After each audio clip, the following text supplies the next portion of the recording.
I inherited a house, but my parents wanted to take it away from me so that my pregnant sister and her husband could live there. I didn't inherit a house by accident. I earned it the long way, the quiet way, the way nobody claps for. The house came to me because my grandfather chose me, not out of spite, not out of confusion, and not because he forgot the rest of them existed. He chose me because I stayed.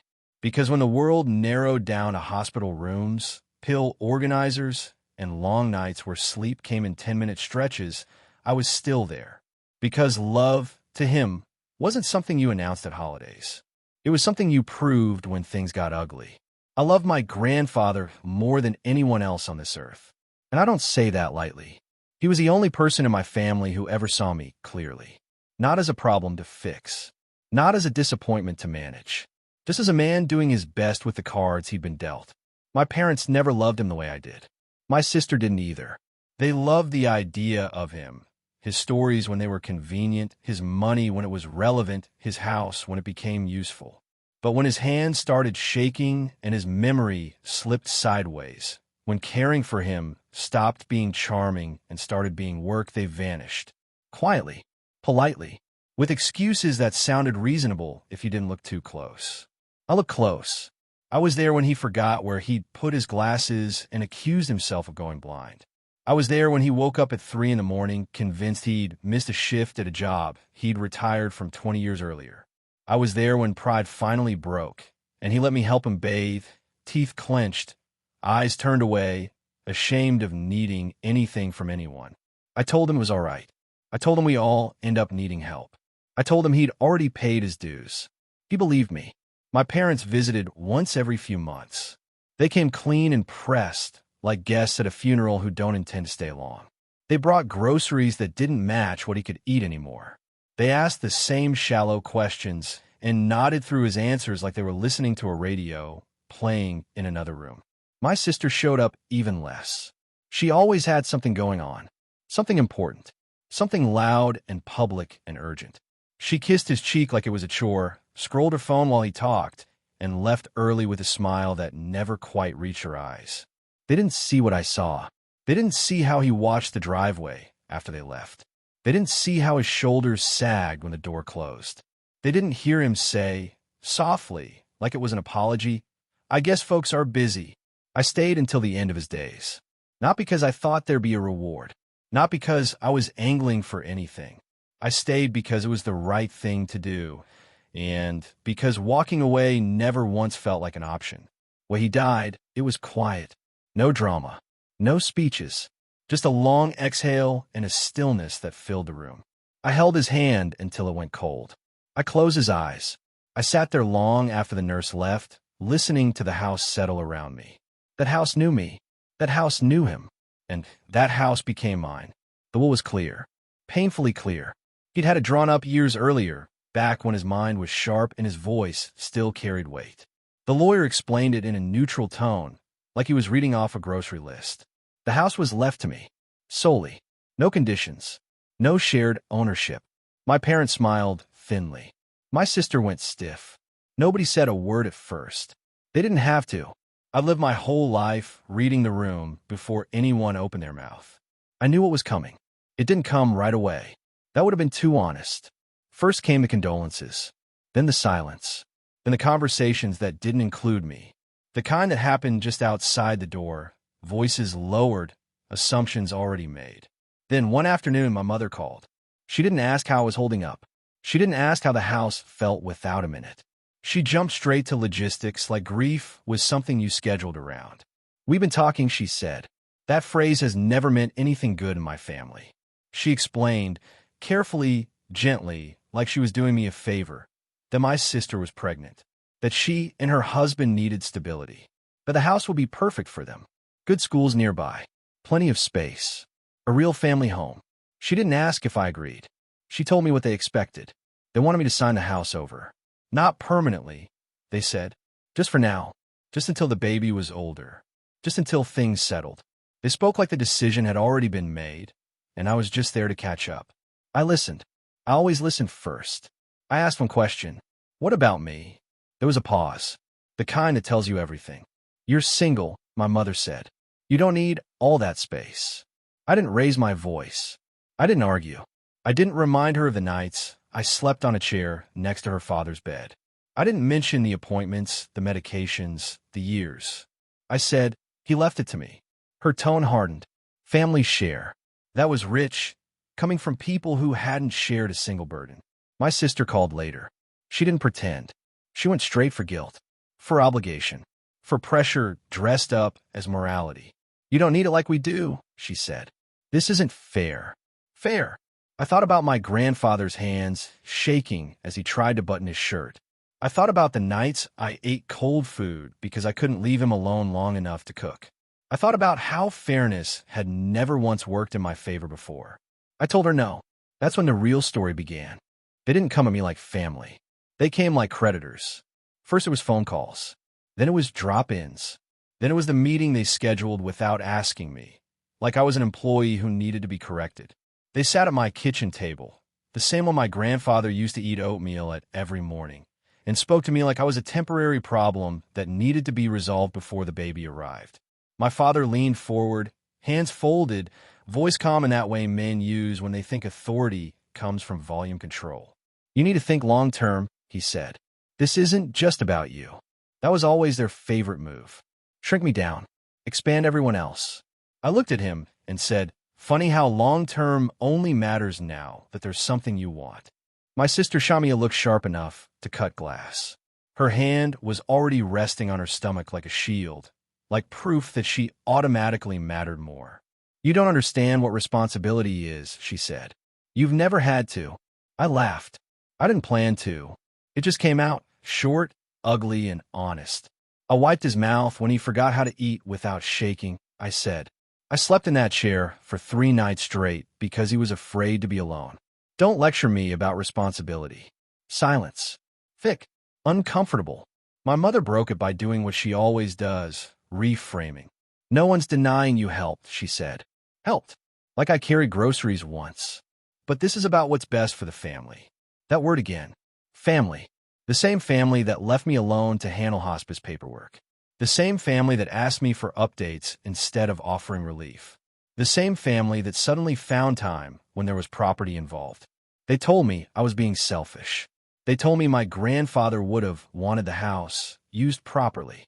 They told me I could always start over somewhere else. They told me I'd still be welcome for holidays. That last one almost made me stand up and end the conversation right there. Because what they were really saying was simple. Give us the house, and we'll tolerate you. I asked my sister one question. Just one. Where were you when he stopped recognizing his own face in the mirror? She opened her mouth, closed it, looked at my mother for backup. That's when I knew. They hadn't come to talk. They'd come to pressure. They had plans already drawn up. Timelines, renovations, how soon I'd be out of the way. They talked like I'd already agreed. Like my refusal was just a temporary delay they could wear down. So I stopped being polite. I told them I wasn't signing anything. I told them the house was legally mine. I told them any further discussion would go through a lawyer. My father's jaw tightened. That was new. He wasn't used to resistance. You're tearing this family apart, he said. I looked him dead in the eye and answered, you did that years ago. I just stopped pretending. That's when the gloves came off. They accused me of manipulating my grandfather. They hinted that I'd taken advantage of his condition. They said things quietly, carefully, like planting seeds they hoped would grow into doubt. That was the moment something in me settled. I realized this wasn't grief talking. This wasn't desperation. This was entitlement finally meeting a locked door. I stood up and told them the meeting was over. My sister started crying. Real tears? Maybe. Strategic ones? Probably. My mother looked at me like she didn't recognize me anymore. Good. Because the man they were looking for, the one who swallowed disrespect for the sake of peace, died with my grandfather. And the one standing in front of them now wasn't interested in keeping the quiet. They left angry. They left offended. They left with the kind of silence that promises retaliation. I locked the door behind them and walked through the house slowly, room by room. Every creak, every mark on the wall, every memory. They thought this was about square footage. They had no idea what it was really about. And they had no idea how far I was willing to go to keep what was mine. 3 hours. That's how long they stayed the second time. Not because they cared, because they thought time would wear me down. They didn't come alone. That was the first escalation. My parents brought a man in a gray suit I'd never seen before. Mid-50s, legal calm, the kind of face that never sweats because it's never been afraid. "This is Harold," my father said. "He's a friend. A lawyer doesn't need to introduce himself. You can smell it on them."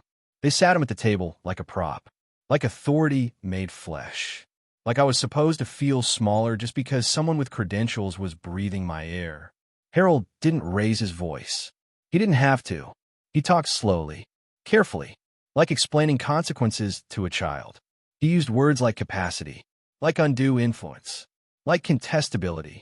He talked about how wills can be challenged, about how family testimony can complicate things, about how long court battles take, how expensive they get, how ugly they become. He never once said I'd lose. He just made sure I could picture losing. My mother watched my face the whole time, searching for cracks. My sister stared at the table, hand on her stomach again, breathing like this was all very hard on her. Then the emotional manipulation started. That part they handled themselves. My mother talked about stress, about how pregnancy isn't good for conflict, about how I'd be responsible if something went wrong. She didn't say it directly. She let it hang in the air, implied and poisonous. My sister cried, loudly this time. She talked about fear, about needing a home, about how she thought family meant safety. She asked me, in front of the lawyer, how I could live with myself if I turned my back on her child. I answered calmly, "I'll live with myself just fine," I said. "I've had practice doing it alone." That didn't go over well. My father snapped then, lost control for just a second. "You think you're better than us?" he said. "You think sitting with an old man gives you moral authority?" I leaned back in my chair and finally said the thing they were all afraid of hearing. "He didn't leave me the house because I'm good," I said. "He left it to me because you weren't." Silence. Harold cleared his throat and shifted tactics. He started talking about reputation, about how things like this don't stay private, about how neighbors talk, about how families notice who's difficult. That's when I realized they weren't just trying to take the house. They were trying to make me ashamed of keeping it. And when that didn't work, when I didn't flinch, they went public. It started small. My aunt called that night, said she'd heard things, asked if I was really forcing my pregnant sister out onto the street. A cousin texted me a sermon about sacrifice. An old family friend posted something vague online about men who confuse legality with morality. They didn't name me. They didn't have to. At the grocery store, a woman I'd known since childhood looked at me differently. At church, the smiles got tight. Whispers followed me like exhaust. They were humiliating me on purpose, painting me as cold, as greedy, as the man who chose wood and brick over blood. What they didn't understand was this. I'd already lived through the worst loneliness there is, the kind where you do the right thing and nobody thanks you for it. The kind where love is invisible and duty is assumed. Public shame didn't scare me. I met with my own lawyer the next morning. A woman who listened without interrupting and smiled when I finished. She told me the will was airtight. She told me they were bluffing. She told me to document everything. So I did. I saved the messages. I recorded the calls where they threatened court for my own good. I took screenshots of the posts before they were deleted. And then I sent one email. Short, clean, professional. All further communication to go through counsel. Any attempt to access the property would be treated as trespass. Any public statements misrepresenting the facts would be addressed legally. After that, the noise died down. Not because they felt guilty, because they realized I wasn't going to fold. 3 hours in that room taught me something important. They never saw me as family. They saw me as an obstacle. And obstacles, once they stop moving, tend to get respected. The house stayed quiet that night. And for the first time since my grandfather died, so did my mind. I was in the living room when I heard the car pull up hard in the driveway, tires crunching gravel like the driver wanted the house to feel it. I didn't rush to the door. I didn't need to look out the window to know who it was. My sister doesn't arrive quietly when she thinks she's in the right. The knock wasn't a knock. It was a demand. I opened the door and saw her standing there, one hand on her stomach, the other clenched tight around her purse strap like a prop in a courtroom drama.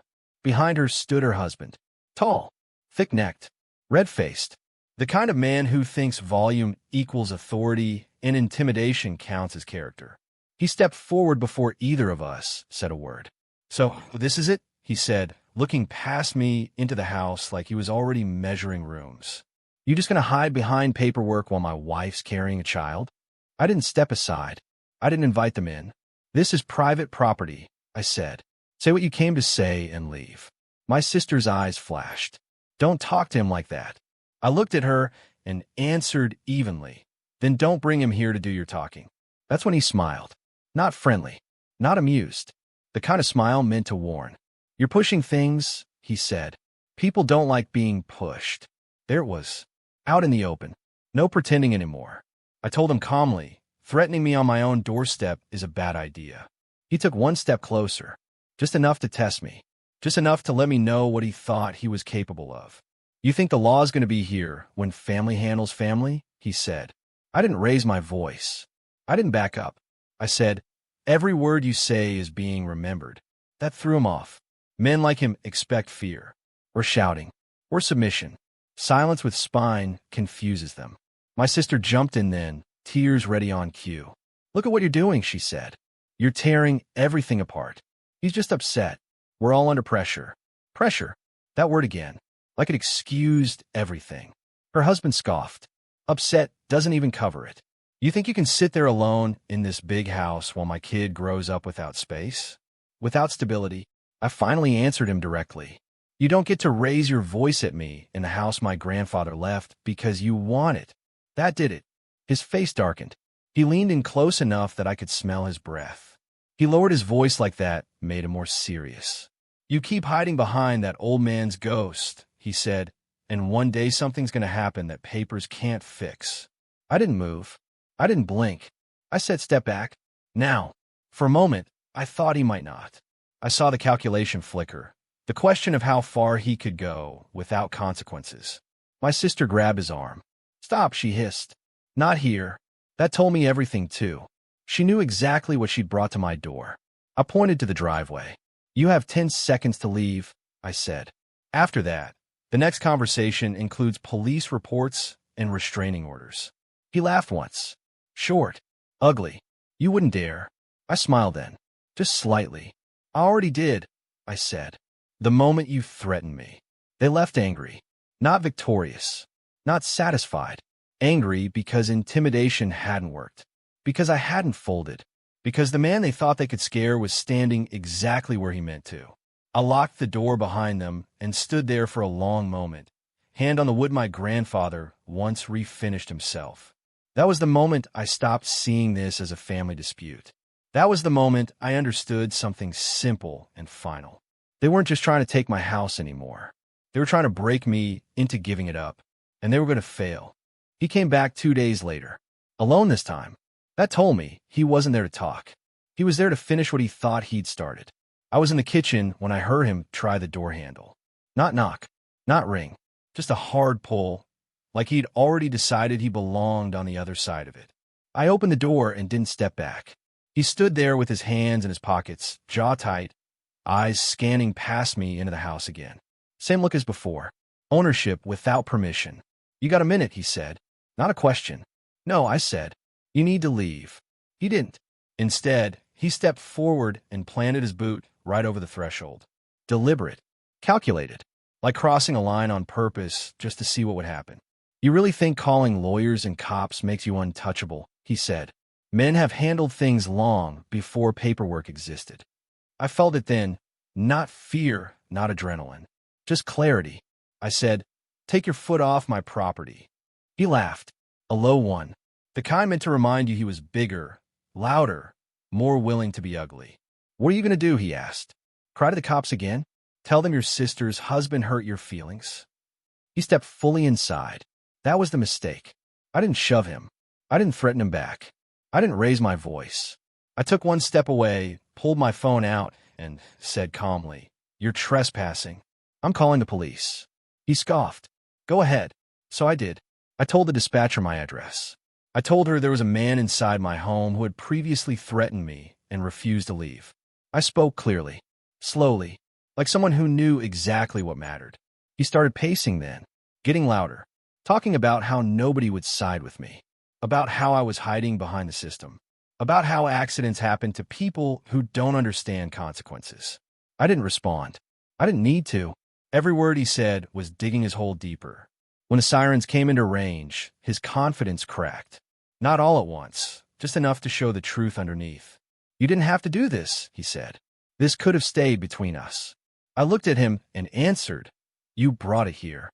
The officers arrived fast. 2 of them. Calm. Professional. The kind of presence that drains the room of nonsense. They separated us. Asked questions. I told the truth. I showed them the messages I'd saved. I told them about the earlier threat. I told them I'd asked him to leave multiple times. He tried to talk his way out of it. Tried to reframe. Tried to play the misunderstood family man. It didn't work. They asked him to step outside. He resisted just long enough to prove my point for me. Then they escorted him out. Not gently, not roughly, just firmly enough to make it clear the conversation was over. One officer came back in and asked if I wanted to press charges. I said, I want him formally warned and documented. The officer nodded. He understood exactly what I was doing. They told him not to return. They told him further contact would escalate. They told him this was his one clean exit. He glared at me as they walked him to his car. Not rage anymore. Something closer to humiliation. Good. When the door closed and the house went quiet again, I didn't feel shaken. I felt finished. Finished explaining. Finished negotiating. Finished pretending this was anything other than what it was. I stood in the hallway and looked around the house my grandfather trusted me with. That trust hadn't been misplaced. And anyone who thought intimidation would make me surrender had just learned the hard way. I don't bluff. They found out within hours. That's the thing about families like mine. Information travels faster than truth. My sister called first, straight to voicemail. She left 3 messages back to back, each one sharper than the last. By the third, she wasn't crying anymore. She was angry. How dare you call the police on my husband, she said. Do you have any idea what you've done? I listened to the message once. Then again. I didn't delete it. My parents called next. Together. On speaker. Like an ambush dressed up as unity. My father didn't waste time. You crossed the line, he said. You don't bring police into family matters. I answered calmly. He crossed the line when he threatened me and refused to leave my house. My mother jumped in immediately, voice trembling, not with fear but outrage. He's under stress. Your sister is pregnant. You humiliated him. There it was. Not he threatened you. Nor are you safe. Just you embarrassed us. They told me I'd escalated things. They told me I'd ruined any chance of reconciliation. They told me people were talking. Then came the threats, not shouted, not explicit, but sharpened enough to cut. My father mentioned lawyers again. Said they'd reconsider their options. Said family courts don't look kindly on men who overreact. My mother warned me I was isolating myself. That no one would side with me long term. That blood remembers. My sister sent texts while they talked. Paragraphs. Accusations. She said I'd endangered her family. Said I was vindictive. Said if anything happened to her baby because of stress, that would be on me. That one was calculated. I waited until they were finished. Then I spoke.